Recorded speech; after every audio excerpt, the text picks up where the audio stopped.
하나님 말씀 이사야서 1장 우리 오늘은 16절부터 20절 말씀까지 보겠습니다. 시작. 너희는 스스로 씻으며 스스로 깨끗하게 하여 내 목전에서 너희 악한 행실을 버리며 행악을 그치고 선행을 배우며 정의를 구하며 학대받는 자를 도와주며 고아를 위하여 신원하며 과부를 위하여 관호하라 하셨느니라. 여호와께서 말씀하시되 오라 우리가 서로 변론하자. 너희의 죄가 주홍 같을지라도 눈과 같이 헤어질 것이요 진홍같이 붉을지라도 양털같이 희게 되리라.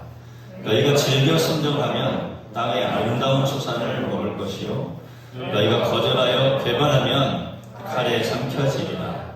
여호와의 입의 말씀이니라. 아멘. 뒤에 순간 바라보시죠. 말씀 듣고 은혜 받으세요. 윌리엄 이워트 글래드스턴이라고 하는 영국의 아주 유명한 총리가 있습니다. 우리 학생들이랑 또 모르시는 분들은 잘 모르겠지만 영국에 여러 총리가 있었는데 이 글래드스턴이라고 하는 총리가 굉장히 또 한 획을 그었던 그러한 사람이죠. 근데 이 총리가 아주 유명한 이야기를 했어요. 참 멋진 신앙인이었죠.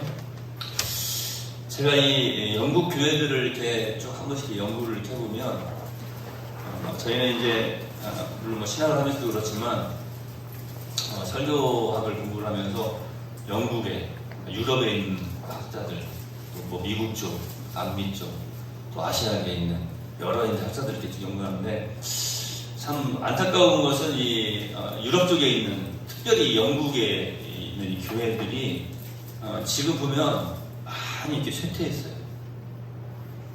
그 이유를 저는 어떻게 그 이유가 무엇인가 어떻게 저는 발견하게 됐냐면 살펴보게 되었냐면 강단에서 진리의 말씀이 점점 사라지기 시작하니까 교회가 쇠퇴하는구나. 가장 런던에서 영국에서 가장 큰 교회였던 그 교회 건물이 제가 전에 한번 말씀드렸죠. 지금은 얼마 전에 지금도 그것도 사라졌어요. 그 교회 건물이 얼마 전에는 춤을 추는 그런 무도회장이 되었었어요. 강단에서 목사가 설교를 하던 그 강단 그 자리가 그곳에서 가장 유명한 댄서가 그곳에 올라가서 춤을 추는 그러한 자리가 되어버렸단 말이에요.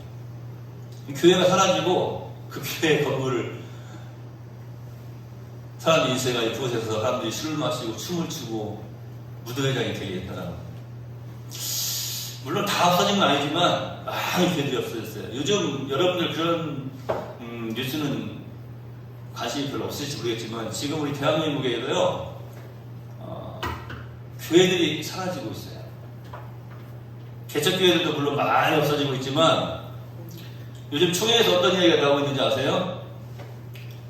목회자들과 장로님들 은퇴 나이를 75세로 해야 되지 않느냐 이런 이야기가 나오고 있어요.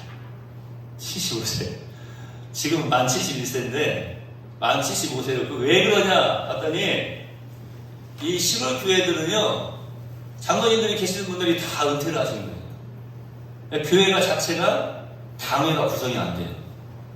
그러니까 어떤 일이 벌어집니까? 총회로 모일 수가 없는 거예요. 사람들이 다 당회가 사라지니까 다 어르신들만 안 계신대요. 우리 내역교회는 지금 보면은 그래도 이렇게 젊은 세대들이 함께 예배하는 거 보면은 참 희망이 있어요. 그죠? 얼마나 감사한지 몰라요. 다 어르신들만 앉아 계신대요. 지금은 다 어르신들만 앉아 계셔가지고 청년회 구성이 안 되고 주일학교 구성이 안 되는 교회가 많다는 거예요.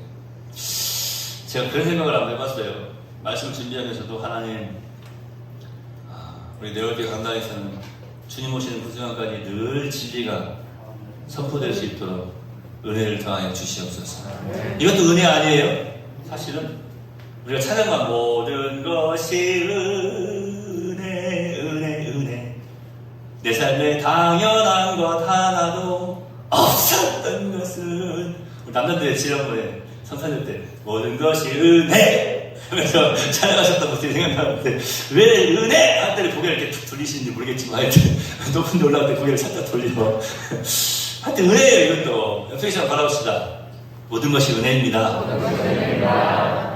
그래서 영국을 보면은 그 참 안타까운 부분들이 있어요. 교회가 많이 사라져버렸어요. 전에 한번 제가 가장 존경하는 설교자 가운데 한 사람이 스펄전 목사니까, 스펄전 목사는 이미 그 당시에도 그런 이야기를 했어요. 설교의 뭐 황제 이렇게 불리는 아주 유명한 설교가 아니었습니까? 그런데 이 스펄전이 그런 이야기를 한 거예요. 강단에서 진리가 사라지면 이 땅에서 교회가 사라진다.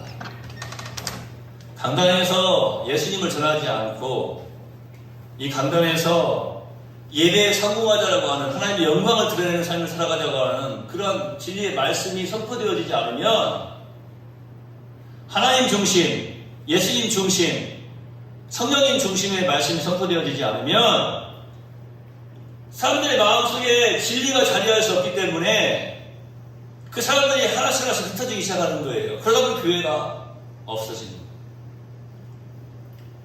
오늘 이 자리가 얼마나 중요한 자리인지 이 유명한 총리였던 이 글래드스턴도 그런 이야기를 하는 거예요. 나에게는 예배를 드리는 이 자리, 이 예배석이 대영 제국의 수상석보다 더 존귀하고 더 값진 자리이다. 너무나도 소중하고 존귀한 자리다라고 이 예배석, 이 예배에 드리는 이 순간. 여러분에게 그런 마음이 있습니까? 오늘 이 예배 드리는 이 자리가 참으로 얼마나 존귀한 자리인지. 제가 목회를 하면서 이제 뭐 전도사 시절부터 지금까지 보니까 한 30년 정도 이렇게 설교를 계속 했어요. 강단에서 한 30년 설교한 것 같아요. 전사 시절부터 생각해보니까. 제가 전에하고 잠깐 말씀드렸지만 주일날 이 시간에 설교를 해야 되나요, 제가. 그런데 제가 정말 어색했던 순간이 있다니까요. 언제였다고 그랬죠? 딸이 이제 스페인에 있을 때 스페인에 가가지고 제가 2주 갔다 오면서 한 주를 이제 다른 우리 목사님 모셔가지고 예배를 드리고 우리 여기에서는 제가 이제 거기 가가지고 이제 스페인에서 한인교회 찾아가가지고 이렇게 예배를 드리는데 제가 지금 저 자리에서 설교를 하고 있어야 하잖아요. 그런데 저 목사님 설교를 하고 있는데 굉장히 어색하더라고요. 이게 말씀에 집중이 안 되더라고요. 사투리 이거 집중이 안 되더만. 말씀을 듣고 은혜를 받아야 되는데 뭐가 이상한 거야. 하여튼 내가 지금 저기서 설교를 하고 있어야 되는데 설교를 하라고 자리에 앉아있으라고 하니까 굉장히 어색하더라고요. 그때 제가 느꼈어요. 야, 설교할 수 있는 게 가장 큰 은혜구나. 이 목회자에게 있어서 설교할 수 있다고 하는 것은 가장 큰 은혜인 거예요. 더 큰 은혜는 뭐냐? 우리 성도님들 기도해 주시는 것처럼 이 자리에서 그냥 쓸데없는 이야기를 하는 게 아니라 하나님의 진리의 말씀 잘 풀어서 성도들한테 잘 전달하고 잘 먹일 수 있는 거. 이게 참 하나님의 은혜예요. 오늘 여러분이 이렇게 말씀을 드리면서 아멘, 아멘 해주시는 게 얼마나 큰 은혜예요. 막 목사가 막 설교하고 있는데 해라. 이렇게 쳐다보고 있으면 그것도 참 얼마나 힘든 일이에요. 다시 한번 옆에 계신 바라봅시다. 모든 것이 은혜입니다. 말씀 듣고 은혜 받으세요. 오늘 이 자리가 굉장히 존귀한 자리예요. 너무나 귀한 자리예요. 하나님께 예배드리는 자리. 그 자리가 그토록 존귀한 자리인 것입니다. 그래서 제가 지난주에 말씀드린 것처럼 우리는 오늘 이 시간에 헛된 예배를 하나님께 드리면 안 되고 성공적인 예배를 드려야 된다고 하는 것입니다. 오늘 본문 말씀은 예배의 성공자가 되는 길을 우리에게 분명하게 제시해주고 계십니다. 지난 시간에 제가 그 말씀 드리지 않았어요? 헛된 예배 드리지 맙시다. 예배에 성공합시다. 너무나 귀한 시간인데 오늘 본문 말씀 보니까 예배의 성공자가 되는 길을 어떻게 보여주고 있냐면 4가지로 말씀을 하고 계시는데, 자, 예배의 성공자가 되기 위해서 이 4가지로 말씀하시는 그 내용이 뭐냐? 회개해야 된다고요. 회개해야 된다. 우리가 예배의 성공자가 되기 위해서 회개할 것을 말씀하실 때 4가지로 말씀하시는데 오늘 그것이 16절에 기록되어 있습니다. 너희는 스스로 씻어라. 첫 번째. 두 번째, 스스로 깨끗해 하여라. 세 번째, 내 목전에서 너희의 악한 행실을, 너희의 행악을 그치라. 너희의 악한 행실을 버리고 행악을 네 번째 그치라 이렇게 말씀하고 있어요. 첫 번째가 뭐라고요? 스스로 씻으라. 두 번째는 스스로 깨끗하게 해라. 다 스스로 해. 지금 자기가 너희는 스스로 깨끗히 하고 내 복전에서 너희가 여기다 붙여줘요. 스스로 악한 행실을 버리라고 하는 거예요. 너희가 스스로 행악을 그치라라고 하는 거예요. 누가 씻겨주는 게 아니에요. 누가 깨끗게 하는 게 아니고 악한 행실을 이제 어쩔 수 없어서 버리는 것이 아니고 행악을 어쩔 수 없어서 그치는 것이 아니고 너희가 스스로 씻으라. 스스로 깨끗게 하라. 내 목전에서 너희 악한 행실을 스스로 버리라. 너희의 행악을 스스로 그치라라고 말씀하고 계시는 것입니다. 여러분, 이 회개라고 하는 것은요, 마음으로만 뉘우치는 것이 결코 아님을 여러분 분명히 깨달아 알아야 됩니다. 주님께서 지금 요구하고 계신 것은 무엇입니까? 삶의 변화를 촉구하고 있는 것입니다. 악업을 버리고 악행을 그치라는 말씀이 다른 것이 아니라 바로 그것입니다. 여러분, 진정한 회개는요, 제가 이것을 회개를 이야기할 때 항상 드리는 말씀이지 않습니까? 유턴, 자동차 운전할 때 유턴이라고 하는 거예요. 나는 대전을 가야 돼. 서울에서 출발해서 대전을 가야 되는데 대전을 지났었어. 저기 부산 쪽을 향해서 내려가고 있는 거예요. 그냥 뭐 초보 운전인지 어쩐지 모르겠지만 오른쪽으로 들어가는 우회전을 못 해가지고 계속 부산까지 내려가고 있는, 옛날에 뭐 시트콤에 그런 것도 나왔어요. 근데 목적지가 아닌 곳을 향하여서 계속 달려가고 있는 거예요. 하나님께서 기뻐하시지 않는 삶을 향해서 계속 달려가고 있는 거예요. 우리가 해야 될 유일한 것은 무엇이냐? 이 회개라고 하는 것은 바로 뭐냐면 돌아서는 거예요. 돌아서야지. 돌아서야 돼. 돌아서는 게 좋아. 아이고, 돌아서야 되는데 어떡하지? 아이고, 이거 어떻게 해? 돌아서야 되는데 생각하는 것이 아니라 돌아서는 것. 유턴. 여러분, 마음으로, 생각으로만 계속 뉘우치고, 깨끗해져야 되는구나. 잘못했구나. 잘못했네. 다시는 안 그래야지. 계속 생각으로, 마음으로만 계속 반복하는 것이 아니라 삶 속에서 돌아서는 것. 그것이 진정한 회개다라고 하는 것입니다. 아무리 눈물 콧물 흘리고 회개했다고 할지라도 삶이 변화되지 않았다면 그 사람은 오늘 본문 말씀에 비춰보면 예배자로서 부족한 사람입니다. 이어서 오늘 본문 말씀을 이제 18절 말씀에 뭐라고 말씀하고 있습니까? 이렇게 말씀하세요. 오늘 이 말씀이 너무 중요한 말씀이에요. 제가 성구영신 예배를 드릴 때 항상 이 말씀을 함께 읽고 예배를 드리지 않습니까? 여호와께서 말씀하실 때 오라 우리가 서로 변론하자. 너희의 죄가 주홍 같을지라도 눈과 같이 희어질 것이요 진홍같이 붉을지라도 양털같이 희게 되리라. 그런데 그 뒤에 있는 말씀이 재밌어요. 보세요. 너희가 즐겨 순종하면 땅의 아름다운 소산을 먹을 것이다. 이렇게 말씀하고 있는 거예요. 땅의 아름다운 소산을 먹기 위해서는 어떻게 해야 되냐면요, 주님과 변론해야 돼요. 주님과 대화를 나눠야 돼요. 그 대화가 어떤 대화인지 말씀해 보니까 너희의 죄가 주홍 같을지라도 눈과 같이 휘어질 것이요 진홍같이 붉을지라도 양털같이 되리라. 무슨 말씀입니까? 우리가 먼저 주님과 온전한 대화에 이르고 하나님께서 기뻐하시는 삶을 살아내며 하나님의 의도를 깨달아 알고 하나님께서 허락하시는 놀라운 은혜의 축복들을 다 받아들이기 위해서는 회개가 필요하다고 하는 거예요.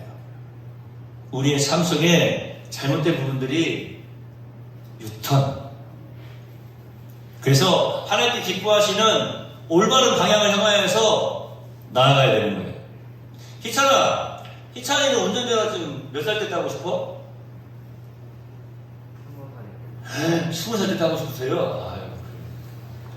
운전면허를 따기 전에는 굉장히 운전면허 따는 것이 힘들거든요. 불안하고 과연 딸 수 있을까? 그죠? 실제로 운전면허 시험은 사법고시보다 힘들다는 말도 있기도 해. 운전면허 시험이 사법고시보다 힘들대. 20살 때 운전면허증 딴다는 거 참 귀한 일이에요. 목사님도 20살 때 땄는데 20살 때 잘 따세요. 제가 보니까 전에 한번 우리 희찬이 집 앞에서 운전면허 시험을 보기 전에 어떤 사람 한번 이렇게 강습을 한 적이 있어요. 그 넓은 주차장에 있잖아요. 자, 뒤로 후진, 앞으로 나가, 여기 돌아. 거기 바로 니네 집 앞에 좋은 장소가 있어. 자, 내가 운전면허를 따야지 마음 먹고 있는데, 운전면허를 따기 전에는 어떤 마음이냐면요, 굉장히 힘들어요. 이게 과연 될까? 이런 생각이 많이 들어요. 그렇죠? 굉장히 힘든데 놀라운 게 있어요. 최승걸 선생님, 운전면허 따고 나니까 어때요? 별거 없네. 그리고 지금 다시 운전면허 따는 우리 희찬이한테는 뭐라고 말할 수 있을 것 같아요? 야, 좀 별거 없어. 제가 대형면허를 좀 따볼까? 저 교회차 이제 우리 저기 여자들 회원들도 모시고 이제 거제 케이블카 타러 가야 되고 그러니까 대형면허 따볼까 하고 장모님한테 전화를 드렸어요. 장모님, 어디 대형면허 따려면 어떻게 해야 되지? 한 3번 떨어지면 돼요. 자기는 대형면허가 있다 이거지. 자기는 대형면허가 있으니까 너무 쉬운 거야. 저는 가가지고 이제 의자에 앉아가지고 스틱도 해가지고 뭐 유튜브도 계속 보고 계속 봤어요. 유튜브도 계속 보고 그런데 이게 도대체 어떻게 해야 되지? 그런데 다른 사람은 뭐라고 말하냐면 한 3번 떨어지면 된대. 제 친구 중에 운전 그 강습해주는 강사가 한 명 있어요. 운전면허 강사가 있는데 제가 그 친구한테 전화했어요. 야, 너 대형면허 따려고 그러는데 어떻게 해야 되냐? 어떤 상황이 좋냐? 뭐라고 하냐? 그 친구가 야, 10번 안에 다 되더라. 10번 이상 떨어진 사람 못 봤다는 거예요. 그러니까 결론은 뭐예요? 떨어지다 보면 된다는 거예요. 그래도 운전을 한번 해보고 해야 되는 거 아닌데 그냥 가가지고 보고 하다가 보면 몇 번 떨어지다 보면 된다는 거예요. 그래서 그런 이야기를 할 때 제가 이런 생각을 들었어요. 이 사람들은 운전면허증을 따고 있으니까 둘 다 대형면허가 있거든요. 그 사람들은 대형면허 가지고 있는 사람. 저도 그랬어요. 저도 보니까 아이가 운전면허를 딴다고 할 때 별거 없어. 그냥 이렇게 하고 이렇게 하면 돼. 알았지? 그 옆에 앉아가지고 자, 그건 밟어. 더 밟어. 괜찮아, 밟아도 돼. 이렇게 했는데 제가 처음에 운전면허 따기 전에 옆에 우리 아는 선배 전사님이 밟어 그랬는데 천국 가자고요? 그랬다니까요. 그러니까 이 무침 제가 얼마나 힘들려고 하냐면 하기 전에는 이게 딱 내 것이 되기 전에는 힘들어요. 어려워요. 그게 과연 될까? 내가 이거 회개한다고 해서, 내가 이거 유턴한다고 해서, 내가 이거 하나님께 이야기하고, 하나님과 대화하고, 기도한다고 해서, 이게 과연 정말 될까? 용서해 주실까? 그리고 하나님께서 준비해 놓으신 복을 나한테 주실까? 그리고 이것이 문제가 아니라 자꾸 이제 합리화시키는 게 더 문제야. 합리화시키는 게. 뭐 예를 들어서 이런 거예요. 운전면허 이야기했으니까 운전면허 이야기. 저기 장모님 운전면허 좀 있으신 거 그렇죠. 저는 지금까지 한 번도 큰 차도 안 물어본 적이 없는데 그냥 막 그렇게 말씀하시면 어떻게 돼요? 이런 어떤 핑계 있잖아요. 이 핑계가 아니라 사실이지만 자꾸 그런 이야기 하고 싶은 거예요. 왜냐면 자꾸 나는 이거 하기가 지금 쉽지 않다라고 합리화를 막 시켜나가는 거예요. 하나님께 회개해야 되는데 하나님 앞에서 잘못했습니다 하고 유턴해야 되는데 하나님 아시잖아요. 아직 때가 아닌 것 같아요. 그냥 제가 이렇게 안 하려고 했는데요. 예를 들어서 이렇게 성질 안 내려고 화 안 내려고 했는데요. 자꾸 상황이 이렇게 되잖아요. 자꾸 합리화를 하면서 자꾸 자기 주변의 상황들을 보고 하나님 앞에 나와가지고 징징거리면서 어린양하면서 이거 참 하나님 알긴 아는데요 하면서 질질 끄는 거예요. 유턴해야 되는데요. 회개해야 되는데요. 정리해야 되는데요. 자꾸 질질 끄는 거예요.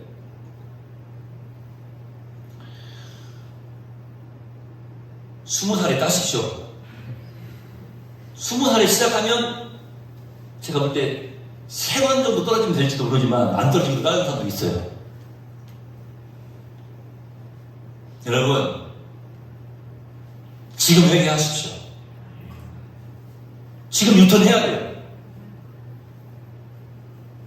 조금 더 있다가 앞으로 한 1년 뒤에 아니 어른이 되면 아니면 죽을 똥살똥한 그때가 되면 이 아니고 지금 하나님 앞에 회개하시기 바랍니다. 여호와께서 이렇게 말씀하셨습니다. 우리가 서로 변론하자. 너희 죄가 주홍 같을지라도 진홍같이 붉을지라도. 이 무슨 말씀인지 아세요? 주홍 같을지라도 진홍같이 붉을지라도. 똑같이 붉은색이네. 자, 물들어 있는 모습이 어떠하든지 붉게 물들어 있는 그 어떠한 것이라 할지라도 눈과 같이 양털같이 희게 되리라라고 말씀하고 있는 거예요. 어떤 분이 그런 글을 올렸더라고요. 저희 목회에라도 이렇게 모임이 있는 글인데, 어떤 사람이 내 아내와 내 딸들을 죽였어.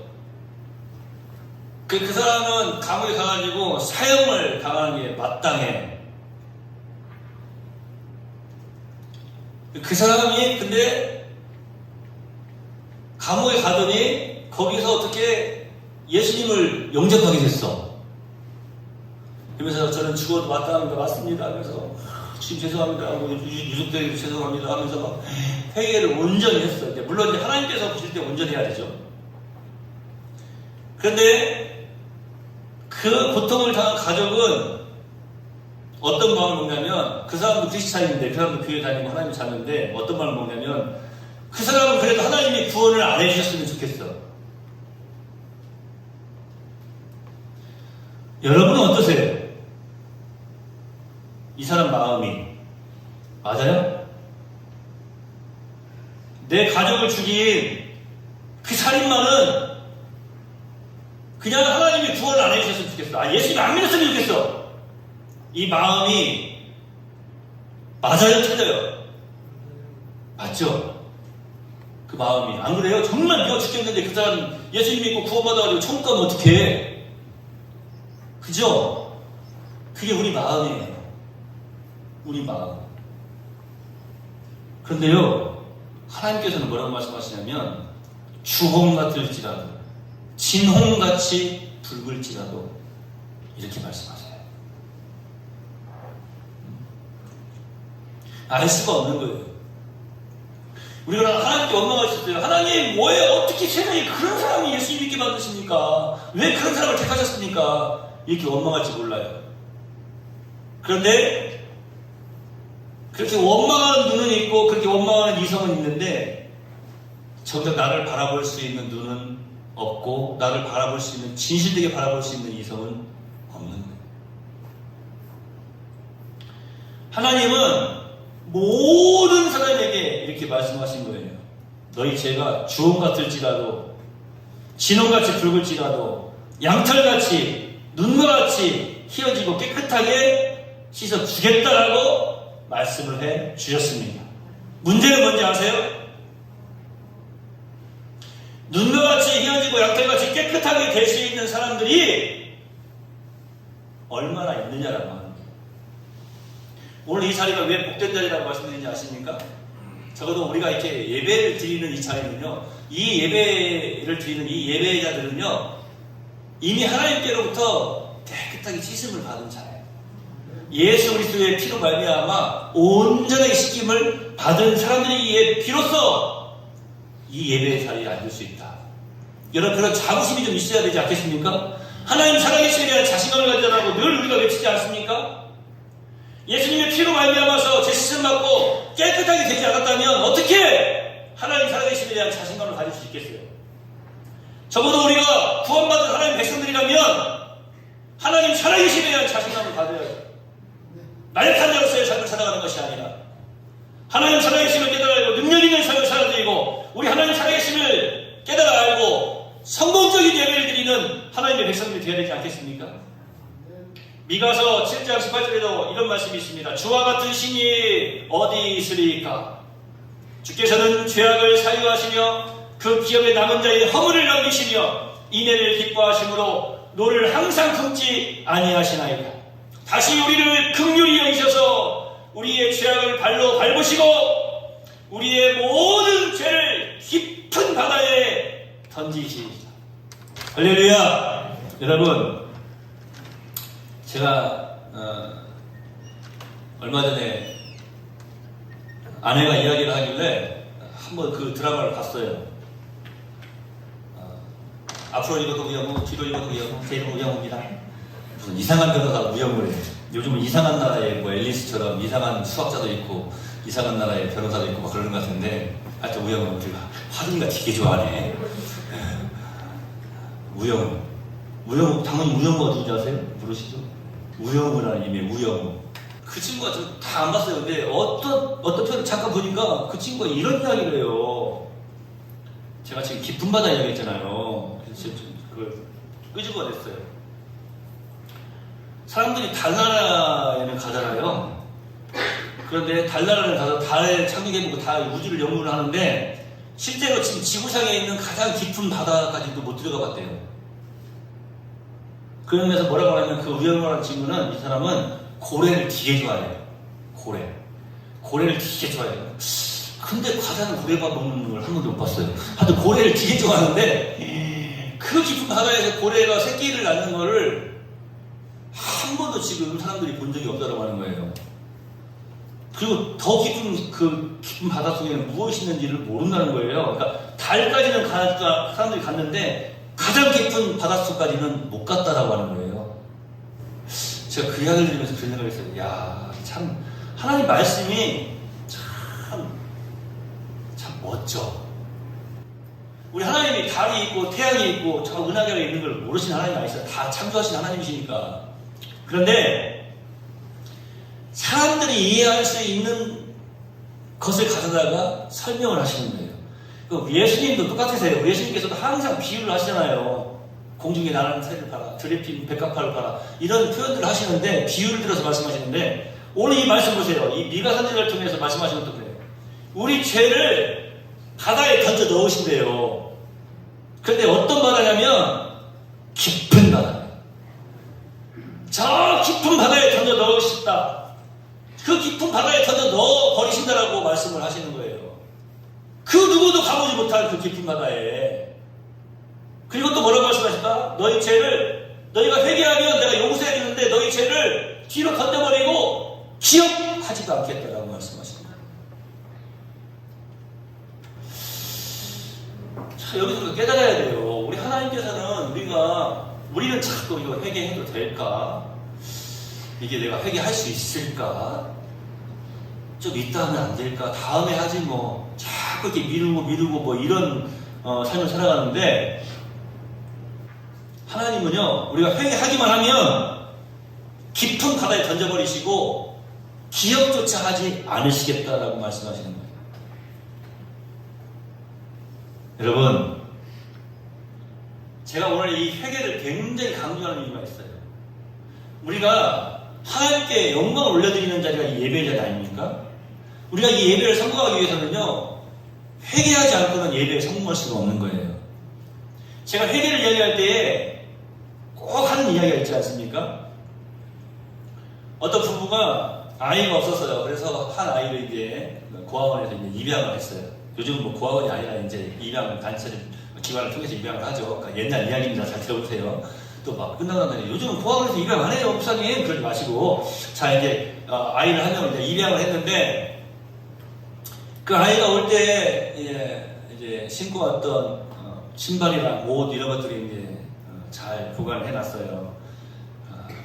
근데 이제 이런 거예요. 자, 농이 있어, 농 위에다가, 신발장이라고 해도 돼요. 농 위에다가 이제 그 낡은 신발을 딱 얹어놨어요.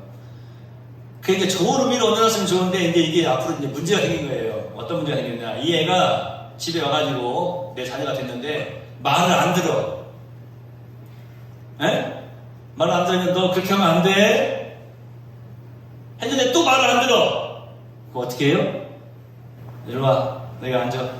딱 앉아요. 농위에서 신발을 꺼내. 낡은 신발을. 냄새나는 신발 꺼내가지고 그 앞에다가 딱 놔. 너 이거 뭔지 알지? 그럼 그 아이가 뭐예요? 자기가 고아원에 있을 때 신고 왔던 그 신발이잖아요. 고개를 훅 숙여. 기가 죽어. 다시 내 농위에다 얹어놔. 자, 그 다음에 또 말 안 들어. 그러면 그 문제를 해결하기 위해서 어떻게 해야 돼요? 신발을 또 꺼내. 신발을 또 꺼내. 굉장히 잔인하죠? 잔인하지 않습니까? 그런데 그 방법을 써야만 얘가 말을 들어. 이 방법을 써야만 얘가 사람이 될 것 같아.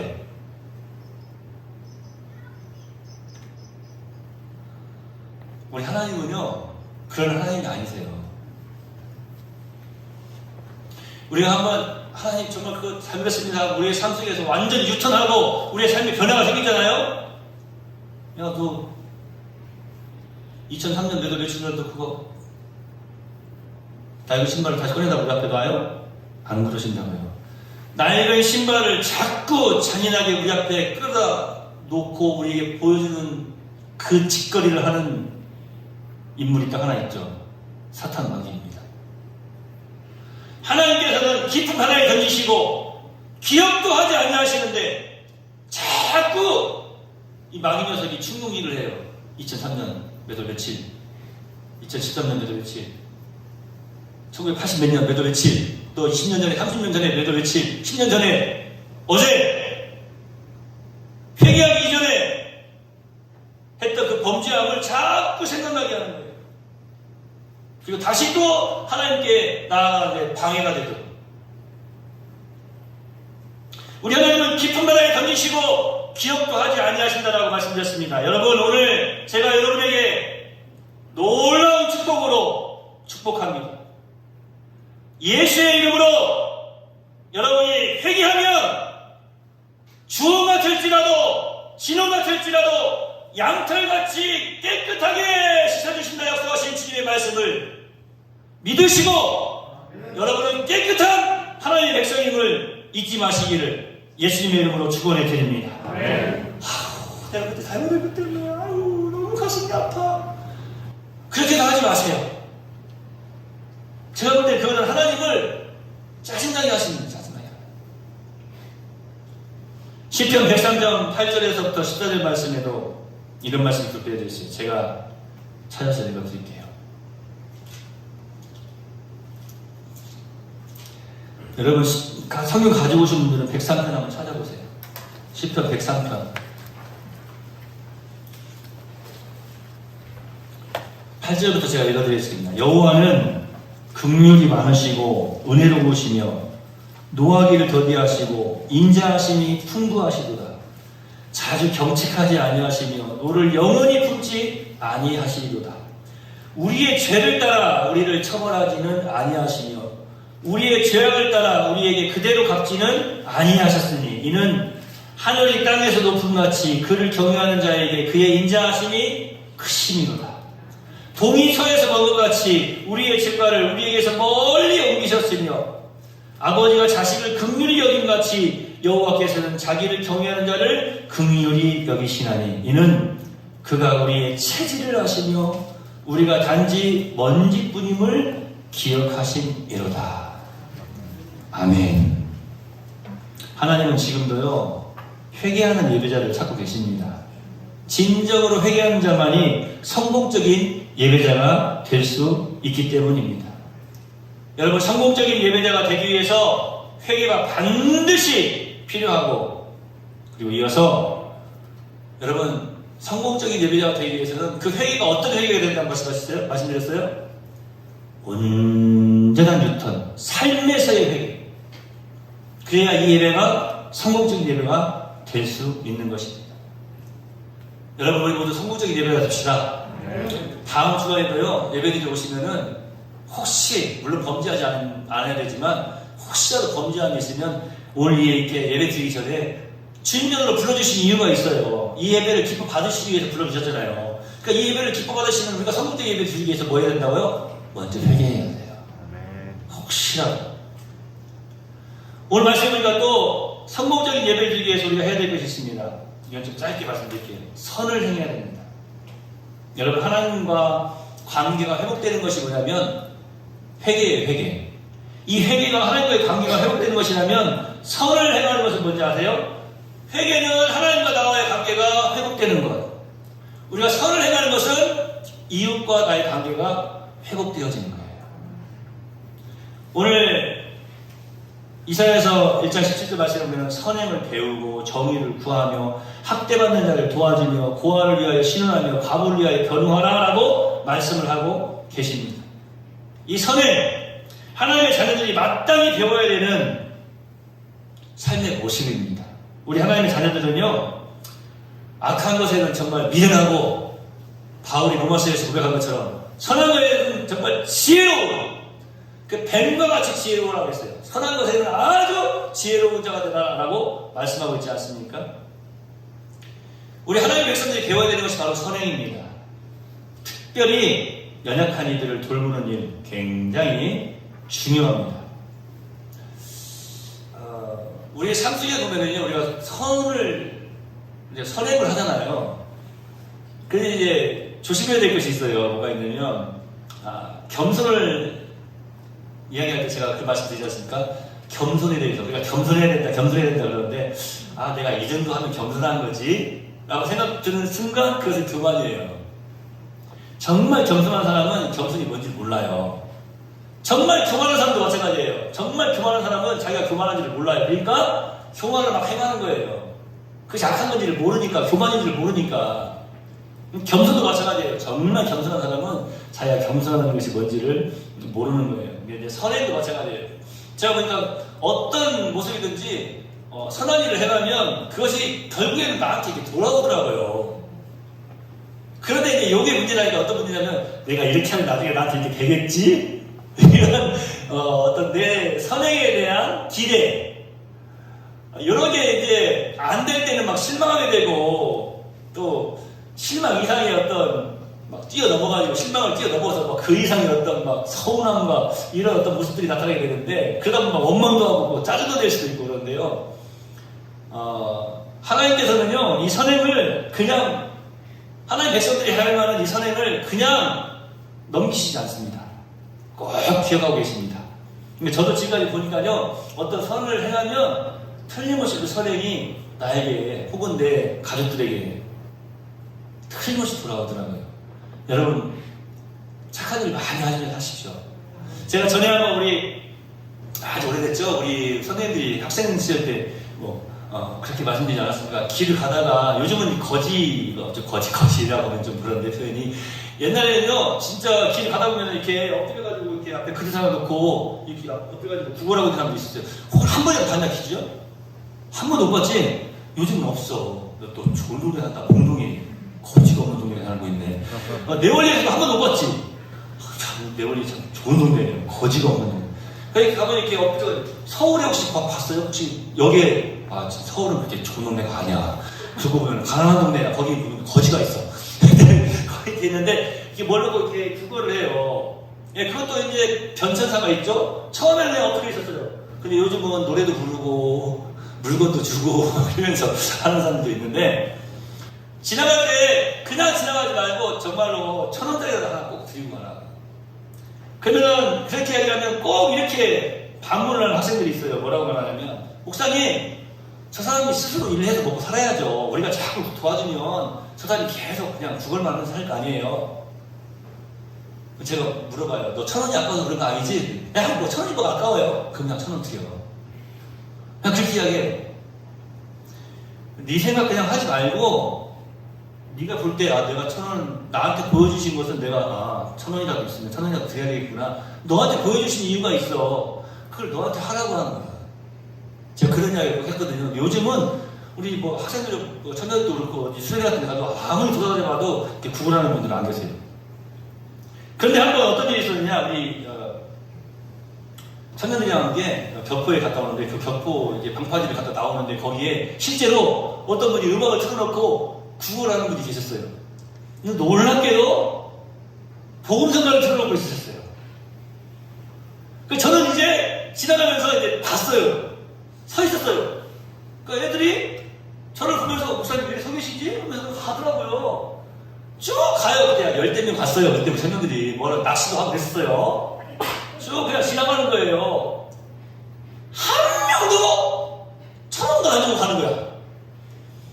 그래서 제가 너희들 왜 그냥 지나가니? 그러니까 그때서야 맞아! 그러더니 돌아가가지고, 그러면서 어떤 청년은 실제로 이렇게 이야기하는 거예요. 예수 믿으세요. 지금 복음서가 나오고 있는데, 내게 강 같은 평화, 그 찬양이 막 흘러나오는데 예수 믿으세요 그러고 있어요. 제가 막 웃었어요. 자, 우리에게 보여주신 것은 우리가 많이 알더라도 적은 것이라도 그것을 뭐 꼭 선행이라고까지 이름 붙여야 될지 모르겠지만 하나씩 하나씩 작은 것에서부터 시작을 하면 더 많은 것을 보여주시지 않겠느냐. 여러분에게 어떤 것을 보여주시잖아요. 작은 것 하나라도 그 작은 것을 이루어 가시면 더 큰 것을 보여주시는 거예요. 할렐루야.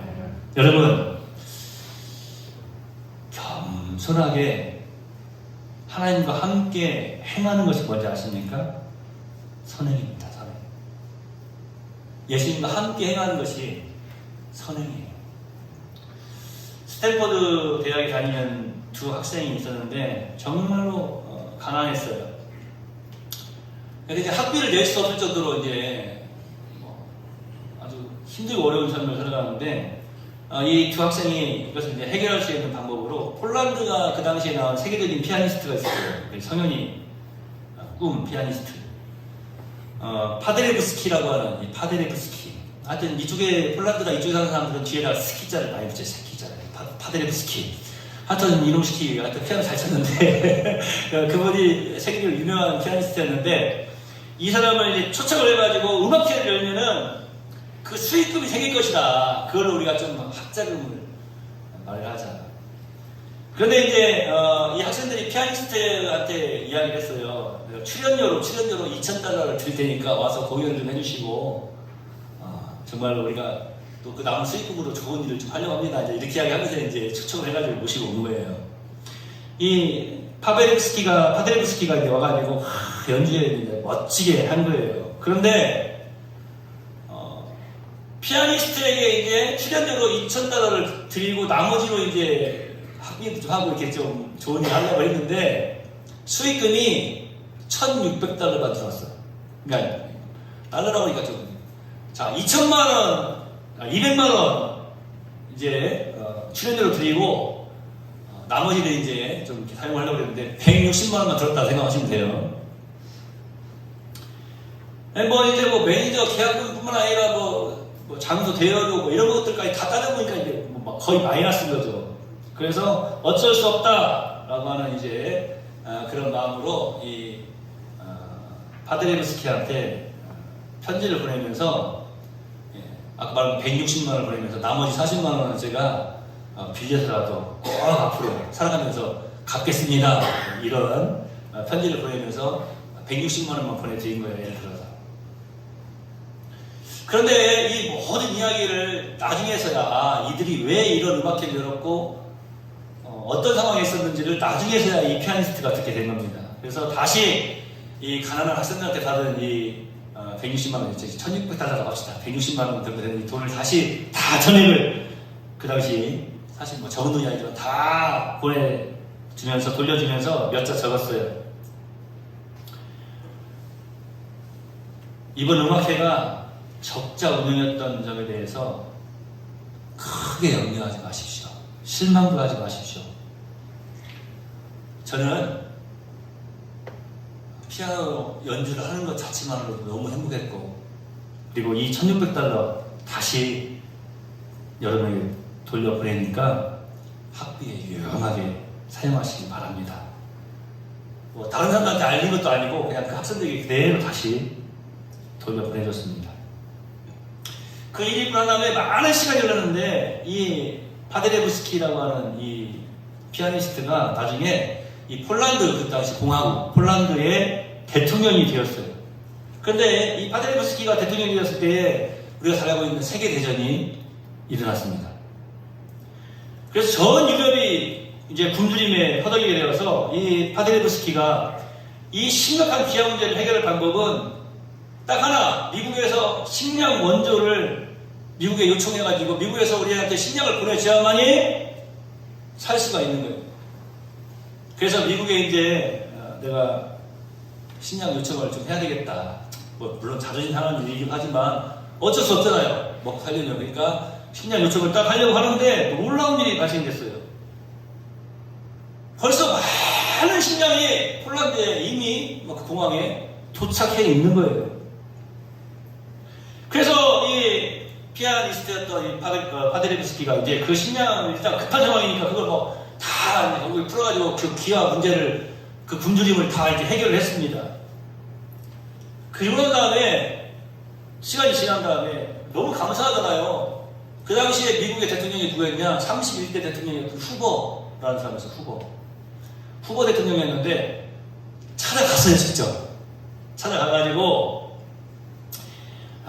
이 파드레브스키가 너무 감사하다고, 이게 웬일이냐고, 내가 지금 미국에 식량 먼저 요청을 하려고 지금 다 마음을 먹고 있었는데 미리 이렇게 식량을 보내주셔서 너무 감사하다고, 이걸 어떻게 이 감사를 표현할지 모르겠다고, 어떻게 보답해야 될지 모르겠다고 계속해서 감사를 표현하니까 이 미국의 31대 대통령이 허버트 후보 대통령인데, 이 후보 대통령이 이렇게 이야기합니다. 천만에요. 식량이 필요할 것 같아서 보내드렸을 뿐입니다. 혹시 기억하실지 모르겠지만 저희에게 학자금이 필요할 것 같아서 1600달러를 보내주신 분 아니십니까? 이렇게 이야기를 하더라고요. 근데 정작 이 피아니스트였던 이 대통령, 폴란드 대통령 파드레브스키는 그 말을 들으면서도 네? 자기가 선행을 행하였는데도 그것을 잊어버리고 싶던 거예요. 네? 그러니까 그 시간을 여행하면서 아주 오래전에 언젠가 그 대학 강단에 오셔가지고 피아노 연주를 하신 적이 있으시죠? 네. 맞다. 그때 선생님을 초청한 사람들이 바로 저희입니다. 그 둘 중에 한 사람이 저희입니다라고 고백을 하는 거예요.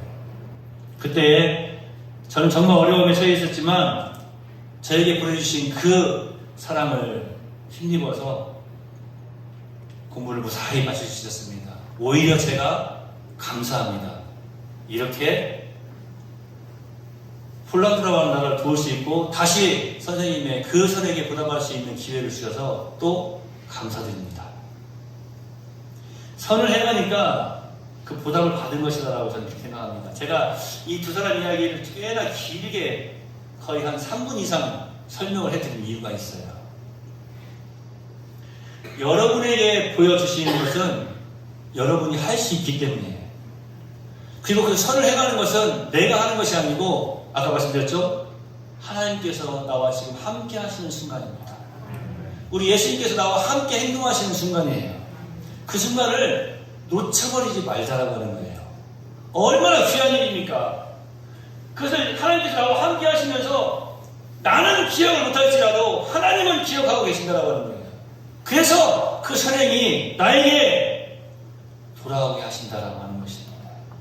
사람을 통해서가 아니라면 하나님께서 우리에게 은혜를 베풀어 주시는 것입니다. 그것이 바로 오늘 이 본문 말씀 19절에 있는 말씀이에요. 너희가 즐겨 순종하면 땅의 아름다운 소산을 먹을 것이다. 예배에 성공하기 위해서 어떻게 해야 된다고요? 우리가 어떤 삶을 살아가야 된다고요? 회개하는 삶. 그래서 정말로 깨끗한 심령이 돼야 돼요. 예배에 성공하기 위해서 우리가 어떻게 해야 된다고요? 평소에 선을 행하는 삶을 살아드려야 됩니다. 예배의 성공자에게 주시는 축복, 이 놀라운 축복을 우리가 온전히 받아들이기 위해서는 회개해야 됩니다. 그리고 우리의 삶 속에서 선을 행하는 자가 되어야 됩니다. 전에 우리 교사들이, 주일학교 교사들이 학생들, 어린이들 앞에서 공과 교육을 해요. 그죠? 2부 순서가 이제 공과 교육을 하는데 성경 말씀을 가르치는데 한 번 어떤 일이 있으면 토요일에 모여가지고 선생님들 앉아있으면서 선생님, 전담 선생님 나와서 매일 애들 누가 하는지는 몰라요. 갑자기 목사가 지명을 해요. 자, 선담 선생님 나와서 내일 아이들 공부하는 거 하세요. 공과 시연이에요. 내일 가르칠 것을 오늘 이제 선생님들 앞에서 하는 거예요. 그때도 이제 목사들이 어린이야. 우리 형철 어린이 잘 지냈어요? 하면서 이제 선생님이 내일 할 거를 이제 오늘 시연하는 거예요. 그런데 그런 일을 하고 나니까 선생님들이 똑같이 느꼈던 게 있죠. 뭔지 아세요? 공과 시연을 하기 전과 공과 시연을 하고 난 다음에 아이들을 대할 때가 다르다라고 하는 거예요. 무슨 말입니까? 여러분 어떤 공연을 하기 전에요. 리허설을 해요. 공연을 하기 전에 그 공연하고 똑같이 하는 그 순서대로 공연을 미리 한번 사전 공연을 하는 거예요. 왜요? 왜 미리 공연을 합니까? 왜 똑같이 실제와 같은 그 리허설, 그 사전 공연을 왜 합니까? 실제 공연을 성공적인 공연이 되게 하기 위해서 그러는 거예요. 여러분, 오늘 우리가 이렇게 예배를 드리잖아요. 사실 이 예배는요, 다른 게 아니에요. 이것은 우리가 영원히 저 천국에 가서도 드려야 되는 거예요. 영원히 하나님 앞에서 하나님의 이름을 높여드리는 거예요. 사실은 이 예배는 뭐냐면요, 리허설과 같은 거예요.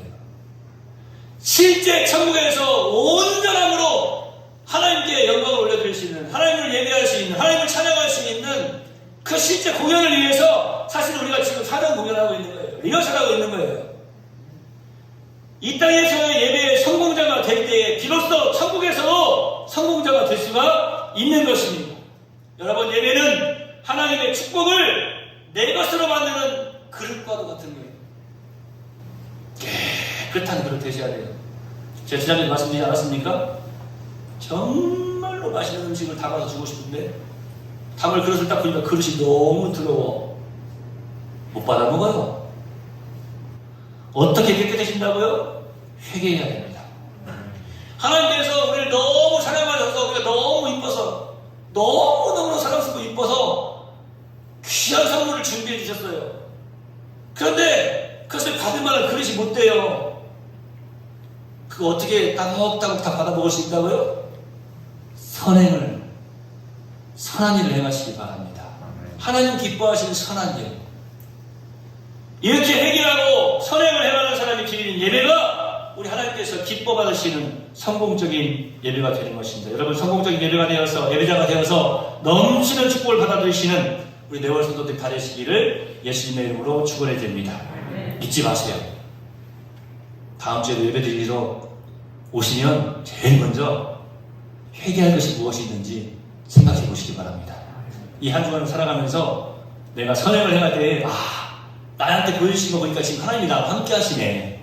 예수님이 나와 함께 이 일을 하게 하시려고 그러시네. 많이 선을 행하셔서 우리 하나님의 이름을 높여드리고 예수님의 이름을 높여드리시고 또 우리 하나님께 놀라운 우리의 복을 충만히 받아들이시기를 거듭거듭 예수님의 이름으로 축원합니다. 예배 시간 바라봅시다. 예배 성공합시다. 기도하겠습니다. 하나님 감사합니다. 예배에 성공하는 주의 백성들이 다 되도록 인도하여 주시옵소서. 하나님께 나와 예배를 드릴 때에 마당만 밟는 헛된 예배가 아니라 온전히 예배에 성공하기 위하여서 먼저 우리가 주 예수의 이름 힘입어 회개할 줄 아는 지혜로운 자들이 되도록 인도하여 주시옵소서. 참된 회개는 우리의 입술로만, 우리의 마음으로만, 우리의 생각으로만 이루어지는 것이 아니라 우리의 삶을 통하여서 온전한 참된 회개가 이루어야 될 줄로 믿습니다. 지혜와 능력을 더하여 주시고 믿음을 더하여 주시옵소서. 우리에게 어떤 선한 일을 행할 수 있는 기회를 허락하여 주시는 하나님, 우리에게 그것을 보여주실 때에 주저하지 아니하고 믿음으로 그 일을 행하게 하시고 하나님께서 지금 나와 함께 행하심을 기뻐하고 예수님의 이름으로 행할 수 있음을 기뻐할 수 있는 복된 신앙인들이 다 되도록 역사하여 주시옵소서. 너무나도 감사한 것은 너희가 즐겨 순종하면 땅의 아름다운 수산을 먹을 것이라고 말씀해 주셨습니다. 영원한 천국에서뿐만 아니라 이 땅에서도 늘 예배에 성공하는 자가 되어서 하나님 허락하시는 아름다운 수산을 나의 것으로 삼을 수 있도록 아름다운 열매를 맺으며 살아갈 수 있도록 은혜를 더하여 주시옵소서. 예수님의 이름으로 거룩하신 아버지 앞에 축복하며 기도하옵나이다. 아멘. 존귀하신 우리 주 예수 그리스도의 크신 은혜와 아버지 하나님의 무한하신 사랑하심과 성령님의 교통하시며 감동하시며 복을 주시며 함께 동행하여 주시니 너희 무리와 이제부터 영원토록 함께 있을지어다. 아멘.